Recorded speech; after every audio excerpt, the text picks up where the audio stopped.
બે દોડીને કરજો બધા અને 3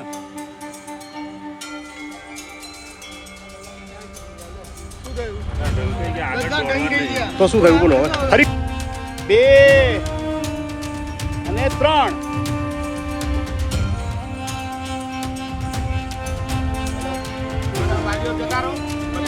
લેફ્ટ સાઈડ વાળા ચલો ચલો ચીચિયારીઓ પાડો બૂમ પાડો બધા એમ પાડો એક સાથે ફરીથી એક સાથે ચીચિયારીઓ પાડો પાડો જલ્દી hip hip hip hip hip hip hip hip hip hip કૂદો હવે બરાબર કે હજુ એકવાર રિપીટ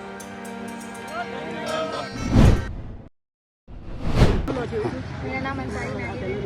मैं FD high school for girls में से आई हूँ। 12th आर्ट्स में मेरे 98% आए। बहुत खुशी है। इस सबका श्रेय मेरे मम्मी पापा मेरे पेरेंट्स। और खास तौर पर किस तरह से परीक्षा की तैयारी की थी आपने एग्जाम की?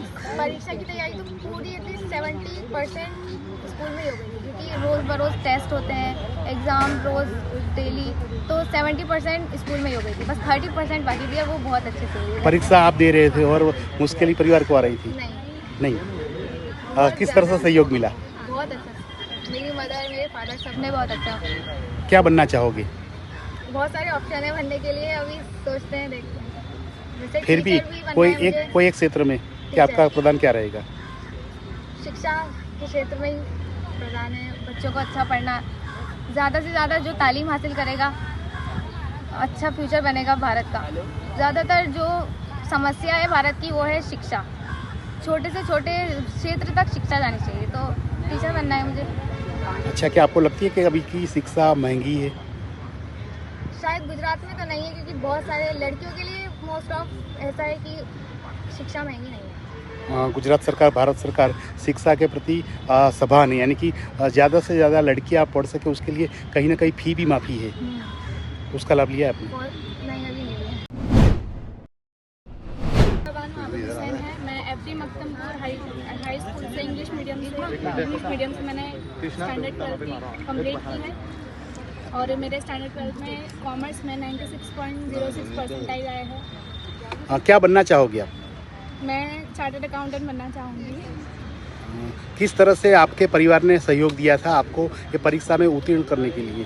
मैं बिल्कुल अपना पूरी सक्सेस का जो क्रेडिट है वो मेरे पेरेंट्स को, मेरे ट्यूशन सर को, मेरे स्कूल टीचर्स को, खासकर मेरे पेरेंट्स और मेरी फैमिली वालों को।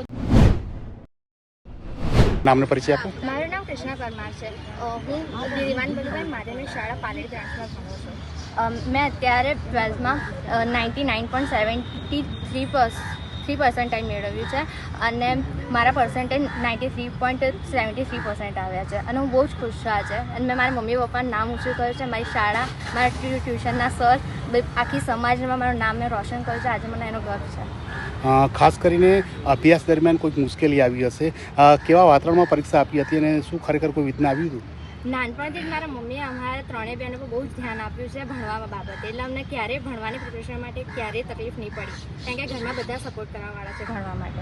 અને સ્કૂલ ટ્યુશન બધાના સરો અમને ક્યારેય પણ એવું નહોતા કહેતા કે તમને કોઈ વાંધો ના હોય તો તમે ના આવો, એ હંમેશા અમારા માટે ઊભા હતા. શું અભ્યાસ દરમિયાન કે પરીક્ષા દરમિયાન આપણે ટીવી કે મોબાઈલનો ઉપયોગ કરતા હતા?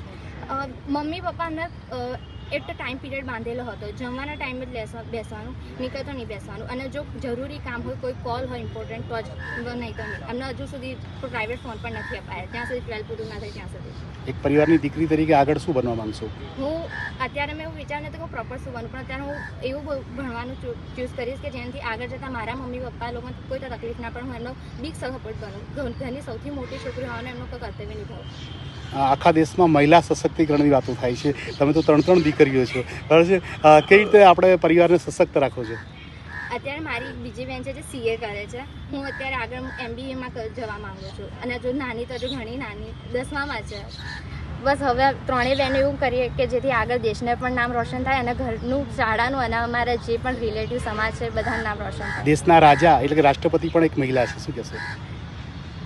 શું ગૌરવ છે? ગર્વ છે કે હા, સ્ત્રી સશક્તિકરણ આગળ આવ્યું છે અને અમે પણ આગળ આવીશું અને દેશનું નામ આખી દુનિયામાં રોશન કરીશું.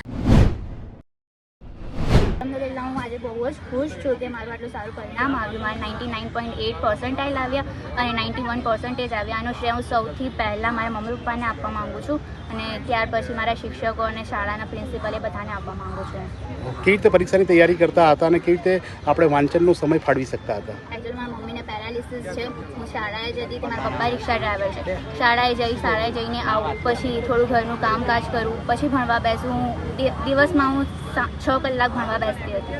કઈ શાળામાંથી આવો છો અને હવે આગળ શું કરશો? હું એફડી શાળા જુવાપુરા મક્તમપુરમાંથી આવું છું. આગળ ઇન્શાઅલ્લાહ મારે યુપીએસસીની એક્ઝામ ક્લિયર કરવાની છે અને પ્રોફેસર બનવાનું છે. परिचय आपको? मेरा नाम जमीला सुल्तान है, अहमदाबाद से एफडी हाई स्कूल पर घर से मैंने स्टडी कंप्लीट करी. किस तरह से एग्ज़ाम की तैयारी की थी और आज जो सफलता मिली है उसका श्रेय किसको दोगे? मैं स्कूल में मेरी नानी है और मेरे मम्मी पापा को, और सोशल मीडिया ने भी मदद की. और कौन सी स्कूल से आप? एफडी हाई स्कूल पर जमा से. और किस तरह से वांचन की तैयारी की थी परीक्षा के दौरान? परीक्षा के दौरान मैंने खुद से भी ज़्यादा लर्न करा है और सोशल मीडिया पे जो डाउट थे वो क्या बनना चाहोगे आगे? मैं ITI का कोर्स करूँगी. आप क्या कहना चाहोगे औरों के लिए कि जो परीक्षा के दरमियान नर्वस हो जाते हैं? ये कि नर्वस हो गए तो अपने मार्क्स कम आएंगे, यानी नर्वस नहीं होना, कॉन्फिडेंस. તમારા નામનો પરિચય આપો. મારું નામ ખુશી મહેતા છે. મેં 12th સાયન્સની પરીક્ષા આપી છે આ વર્ષે અને મારે 97.88 PR આવ્યા છે. કઈ રીતે પરીક્ષાની તૈયારી કરતા હતા અને પરીક્ષા દરમિયાન શું શું મુશ્કેલીઓ આવી રહી હતી? મેં પહેલેથી જ ભણવાનું રાખ્યું હતું એટલે પરીક્ષા દરમિયાન કોઈ સ્ટ્રેસ હતો નહીં. પરીક્ષા દરમિયાન મને એક મુશ્કેલી હતી કે ટાઈમ થોડો મને મેનેજમેન્ટમાં વાંધો આવતો હતો, પણ આટલા બધા પેપર્સ અને બધું આપ્યા પછી એટલો વાંધો નથી આવ્યો પરીક્ષામાં. કઈ શાળામાંથી આવો છો અને આગળના સમયમાં શું બનવા માંગશો? હું દિવાન વલ્લભભાઈ ઇંગ્લિશ મીડિયમમાંથી આવું છું, કાંકરિયા, અને હું આગળ એક મિકેનિકલ એન્જિનિયર બનવા માગું છું. કહેવાય છે અત્યારે 5G ટેકનોલોજીનું યુગ છે અને જે એન્જિનિયરિંગ ક્ષેત્રે વિશ્વમાં ભારત હરણફાળ ભરી રહ્યો છે, વિકસિત બની રહ્યો છે, એમાં તમારું યોગદાન શું રહેશે? મારું તો યોગદાન, જે મશીન્સ બહુ ઇમ્પોર્ટન્ટ છે. કોઈ બી ફોન બી બનાવવો હોય તો બી મશીન તો જોઈએ, તો એ બધું કામ મિકેનિકલ એન્જિનિયર્સ જ કરે છે. સો એ પ્રમાણે મને લાગે છે કે મારું સારું એવું યોગદાન રહેશે. ભારતમાં કહેવાય છે કે ડબલ એન્જિનની સરકાર ચાલે છે. તમારા જેવા અનેક એન્જિનિયરિંગના વિદ્યાર્થીઓ જો આગળ આવશે તો આ દેશ જરૂર વિશ્વગુરુ બનશે, શું કહેશો? ભારતને વિશ્વગુરુ બનાવવા તરફ જશો ને? હા, શ્યોર જશું. મારો વિચાર એવો છે કે ભારતમાં જ રહીને કરવું જોઈએ લોકોએ. નામને પરિચય આપો. મારું નામ આર્ચી રોમિલ મોદી છે. હું દિવાન વલ્લભભાઈ ઇંગ્લિશ મીડિયમ કાંકરિયા સ્કૂલમાંથી આવી છું અને મારા બોર્ડમાં 91% છે અને પર્સન્ટાઇલ 99 છે. હું આનું ક્રેડિટ મારા પેરેન્ટ્સ, મારી ફેમિલી, મારા ટીચર્સ, સ્કૂલને આપીશ જે લોકોએ મને આટલું સારું એજ્યુકેશન આપ્યું અને હું બહુ જ થેન્કફુલ છું. ખાસ કરીને જ્યારે પરીક્ષા આવી રહી હતી ત્યારે રોજનું કેટલા કલાકનું વાંચન હતું અને કેવી રીતે પરીક્ષાની તૈયારી કરી હતા અને તે દરમિયાન પણ મનોરંજન ક્ષેત્રે શું કામ કરતા હતા? આર્ટ્સમાં તો ઘણું બધું વાંચવું પડે છે અને રાત્રે પણ ઉજાગરા કરીને વાંચ્યા છે, પણ હું સ્કૂલને એટલું થેન્કફુલ છું કે જે આખું વર્ષ એમણે ભણાયું છે બહુ જ ફની વેમાં અને ઇન્ટરેસ્ટિંગ તરીકેથી ભણાયું છે, એટલે છેલ્લા દિવસે એટલો કોઈ લોડ નહોતો, મારી પર સ્ટ્રેસ નહોતો. મારું નામ પઠાણ ઇકબાલ છે. હું એફડી હાઈ સ્કૂલમાંથી આવી છું અને મારા 12th આર્ટ્સમાં 93% આવ્યા છે. આ સેવાનો મારો એક જ મકસદ હતો, કારણ કે મારે સાયકોલોજીસ્ટ બનવું છે એટલા માટે. અને ખાસ કરીને એવા વિષયો પસંદ કર્યા છે કે જેથી કરીને માનસિક શાંતિ પણ મળી રહે અને લોકોની નેગેટિવિટી પણ બહુ વધતી જાય છે આજકાલ, એટલા માટે સાયકોલોજીસ્ટ બનીને હું કશું. આમ તો કહેવાય છે કે આપણે બધું જ કમાતા હોઈએ, કરોડો અબજો રૂપિયા હોય, પરંતુ શાંતિનો જો અહેસાસ ના હોય અથવા તો ઘરનું વાતાવરણ જો શાંત ના હોય તે વ્યર્થ હોય છે, શું કહેશો? શું બનવા માંગશો આગળના સમયમાં? એક મનોચિકિત્સક તરીકે શું કહેશો આગામી સમયમાં કે આપણે દેશના લોકોને એક સૂત્રતા અને પરિવારમાં શાંતિ અને સૌહાર્દ જળવાઈ રહે? તો માનસિક સ્વાસ્થ્ય એટલે કે મેન્ટલ હેલ્થ જો આપણું શારીરિક સ્વાસ્થ્ય સારું હશે, આપણે હેલ્ધી બધું કરીશું તો આપણું માનસિક સ્વાસ્થ્ય પણ સારું રહેશે. એટલે આપણે માનસિક સ્વાસ્થ્ય માટે આપણે શારીરિક સ્વાસ્થ્ય પણ જરૂરી છે. અને શું બનવા માંગશો આગળના સમયમાં? સાયકોલોજીસ્ટ તમારું નામને પરિચય આપો. મારું નામ સના સુપિયા છે. હું એફડી શાળામાંથી આવું છું, જમાલપુર. મારા 12th સ્ટાન્ડર્ડમાં 96.45 PR છે. મેં બહુ જ મહેનત કરી હતી.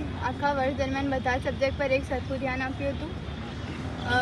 મને આનો શ્રેય હું મારા ટ્યુશન, મારા પેરેન્ટ્સ, મારી સ્કૂલ ને આપવા માગું છું. આગળના સમયમાં શું બનવા માંગશો? હું ચાર્ટર્ડ એકાઉન્ટન્ટ બનવા માગું છું. આમ તો કહેવાય છે કે ભારતનો હિસાબ તો આપણા દેશના પ્રધાનમંત્રી રાખે છે, પરંતુ વિશ્વમાં ભારતનું આગળ રહે અને ભારત વિશ્વનું ગુરુ બનશે એવું કહેવાય રહ્યું છે. તો આગામી સમયમાં આપણો દેશ યુવાધનનો છે અને એક યુવા તરીકે આપણા દેશને કઈ દિશા તરફ લઈ જવા માંગશો? હું ચાર્ટર્ડ એકાઉન્ટન્ટ, આપણા દેશમાં ચાર્ટર્ડ એકાઉન્ટન્ટની અત્યારે જરૂર છે, એટલે હું ચાર્ટર્ડ એકાઉન્ટન્ટ બનીને મારું યોગદાન આપવા માગું છું. શું કહેવાય, એક દીકરીના માતા છો, સફળતા પ્રાપ્ત કરી છે, કઈ રીતે જોઈ રહ્યા છો આ સફળતાને? કહેવાય ને કે મારી છોકરી કહેવાય ને કે એણે 12મા ધોરણમાં આર્ટ્સ લીધું છે. એકચ્યુઅલી હું કોમર્સ સ્ટુડન્ટ છું, પણ એને 10thમાં બી સારા એવા 95% આવ્યા હતા, પણ તો પણ એ કે ના મારે આર્ટ્સ જ લેવું છે. બીજા બધા કરતાં બીજા બધા એના ફ્રેન્ડ્સ બધા કહેવાય ને કે ગ્રુપમાં બધાએ સાયન્સ લીધું હતું, એટલે કે ભલે બધા ડૉક્ટર બને છે, બધા બને છે, પણ કે ના મારે આર્ટ્સ લઈને ઇંગ્લિશમાં આગળ PhD કરવું છે અને પ્રોફેસર બનવું છે.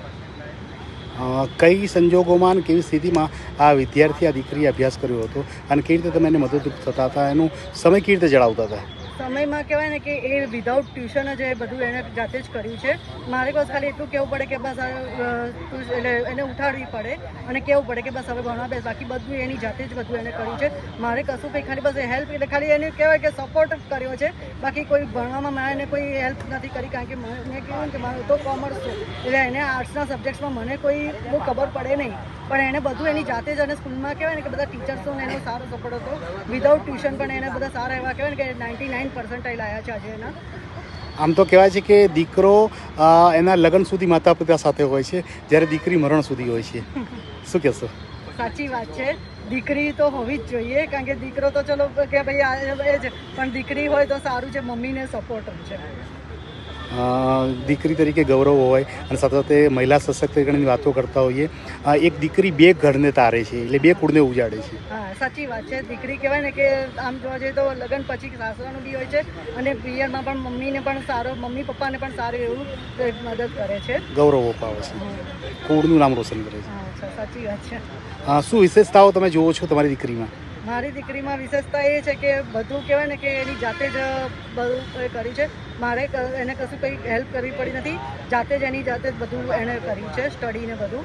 અને એ જોવા જઈએ તો આમ જોવા જઈએ તો એટલો બધો ટાઈમ પણ એને નથી, એટલું એ ટીવી પણ જોતી હતી, બધું જ કરતી હતી અને બધી એક્ટિવિટીઝ પણ કરતી હતી. એ સાથે પણ એણે એની રીતે બધું જાતે મેનેજ કર્યું હતું અને કે તું ચિંતા ના કરીશ કે મારા આટલા સારા પર્સન્ટેજ આવશે, અને આજે આવ્યા છે. પણ મને પ્રાઉડ ફીલ થાય છે મારી ડોટર પર. શું બનાવશો દીકરીને આગામી સમયમાં? હવે એ કહે છે કે મારે પ્રોફેસર બનવું છે અને બધા કહેવાય કે ભણાવવું છે આગળ છોકરાઓને બધાને અને સેવા કરવી છે. આમ તો એક માતા 100 શિક્ષકો બરાબર હોય છે એક દીકરી માટે, સંતાન માટે. હવે જ્યારે ખુદ પોતે પ્રોફેસર બની રહી છે ત્યારે શું એની પાસે અભિલાષા રાખશો? જે કરે છે એ સાચું છે. મને પહેલાં એમ થતું હતું કે આર્ટ્સ લીધું, પણ ના, આર્ટ્સ એવું નથી કે ઘણાની મેન્ટાલિટી એવી હોય છે કે આર્ટ્સ લીધું, પણ એ વાત ખોટી છે કે એને આર્ટ્સ લઈને પણ આજે સારા એવા પર્સન્ટેજ લાવે છે. અને એવું જરૂરી નથી હોતું કે બધા ડૉક્ટર બને, સાયન્સ લે, કોમર્સ લે.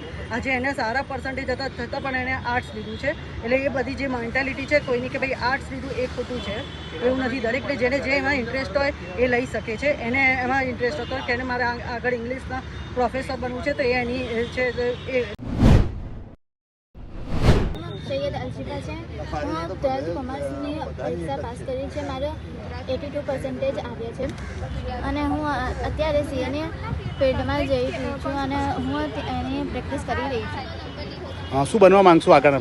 હું સીએ બનવા માંગુ છું. કઈ રીતે તૈયારી હતી અને ખાસ કરીને પરીક્ષામાં કઈ રીતે મદદ મળી હતી પરિવારની? તૈયારી તો સ્કૂલ ટ્યુશનમાં પહેલાંથી જ કરી હતી અને પરીક્ષાના વખતે મેં ઘરે સારું અને રિવિઝન કર્યું હતું અને ટાઈમ ટેબલ બનાવી એનું ફોલો. નમ્રા છે અને હું એફટી હાઈ સ્કૂલ ફોર ગર્લ્સમાંથી આવી. મારા 90.5 92.8 મારા પર્સન્ટેજ છે. શું બનવા માંગશો અને કેવી રીતે તૈયારી કરતા હતા? હું સવારે 2 કલાક અને બપોરમાં અને સાંજે થોડી વાર ભણતી હતી અને મેં બિલકુલ કદાચ સ્ટ્રેસ નથી લીધો અને આનો શ્રેય હું મારા માતા પિતા અને મારી શાળાને આપું છું. પરીક્ષા દરમિયાન અથવા તો અભ્યાસ દરમિયાન શું તમે આપણે સોશિયલ મીડિયા કે ચેનલ કે મોબાઈલનો ઉપયોગ કરતા હતા? હા, હું સોશિયલ મીડિયા અને મોબાઈલનો ઉપયોગ કર્યો છે, જેનાથી મારો રિઝલ્ટમાં બહુ ઇમ્પ્રુવમેન્ટ આવ્યું છે. પરિચય આપો. મારું નામ જૈન ગુપ્તા હરીશભાઈ છે. હું તો દિવાન બલુ સ્કૂલમાંથી પહેલા ધોરણથી ભણતી આવી છું.